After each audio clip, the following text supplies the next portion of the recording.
Hi my loves, in this reading we will going to have a message from spirits. So let's see kung ano ang mensahe ni spirits sa'yo.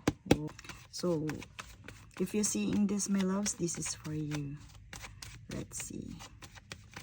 Let's see your energy first.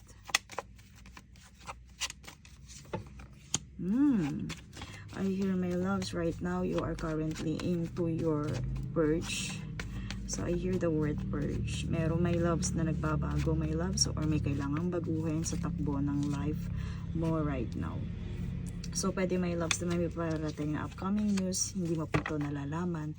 So pwede mag-cause to my loves ng transformation with the death card my loves. I also hear the spiritual transformation. So sa death it doesn't mean na literal na death siya, but dito my loves pagbabago. So meron ditong unexpected or sudden change paparating siya my loves. So it's moving and into action. Medyo mabilis to, medyo magkokosto sa'yo ng shocking surprises my loves. So pwede ito in a form of news, in a form of word of mouth. Pwede din my loves na dito may kinalaman din yan my loves doon sa marriage. Pwede din doon sa mga nakagisnan mo na parang biglang makakapagpabago sa iyo ng pananaw mo. Okay, yung news na to. So nandito my loves may upcoming change. So that's why maybe parang talagang kaya mo nakita yung video na to dahil nangangailangan ka ng sign ng message sa'yo ni spirits, dahil pwede nararamdaman mo to or you're currently experiencing this transformation my loves. So I also hear my loves, spirits are telling you it's time for you to let go. Wag mo siya agad, wag mo siyang patagalin my loves kung ano man yung news na to my loves. So kailangan dito pwede may kinalaman din yan sa romances. Pwede sa love din yan my loves. May mababalitaan ka na bigla mo or pwede makapagpabago ng takbo ng iyong pamumuhay. So let's see more. Let's see more message from spirits for confirmation.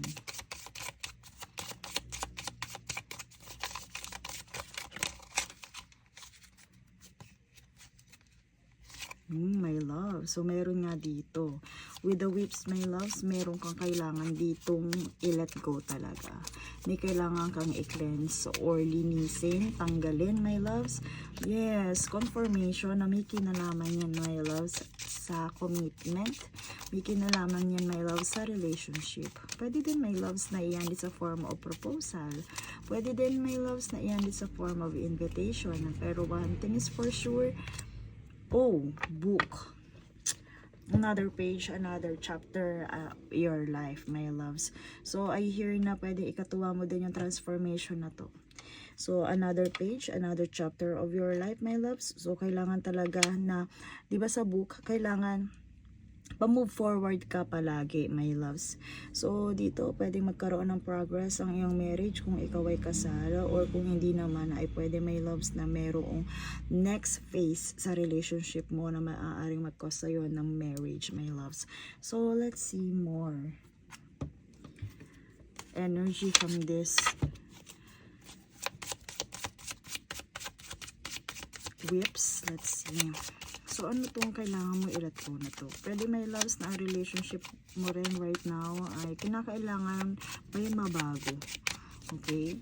So, meron ditong 2 of swords, my loves. So, meron dito, my loves, if ever na naghihintay ka ng sign para sa desisyon, double confirmation sa death card, my loves.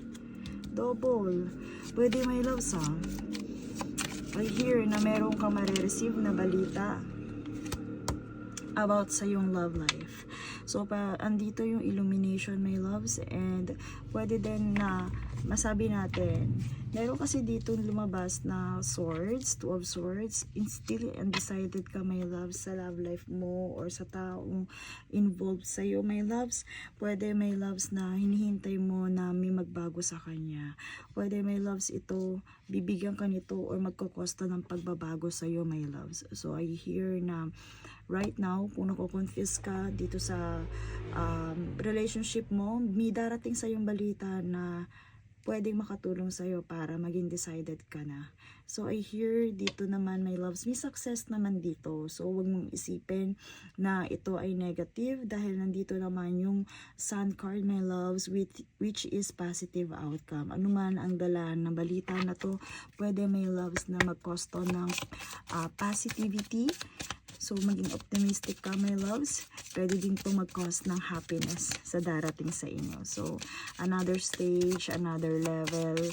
Basta hindi, parang, alam mo, hindi stagnant yung energy when it comes to love life and commitment dito, my loves. Wow, witch braid. So, my loves, I hear na kailangan mo talaga, kung anong gusto mo, yun ang i-manifest mo, my loves, yun yung hanapin mo sa love life mo. With this full moon confirmation na sa'yo yan, my loves, because currently meron tayong full moon na naganap under Leo season. So, dito, my loves, illumination. Meron nga. Pwedeng secret din yan, my loves. And I hear, my loves, during this time, kailangan mo in-nurture, alagaan ang iyong sarili with this nourish, my loves. So, wag mong hintayin to, wag mong i-take as negativity kung ano man yung malalaman mo to. One thing is for sure, merong ma-expose para bang masusurprise ka. Yun yung energy dito ng Sun card and full moon. Parang maliliwanagan ka, my loves, ma-enlighten ka.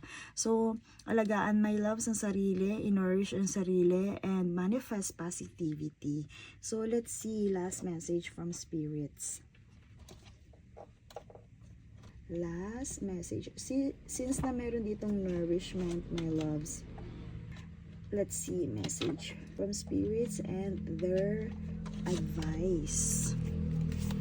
So, meron tayong nourishment dito. So, spirits wants you to do right now, during this season, or kung anong araw mo to makita, my loves.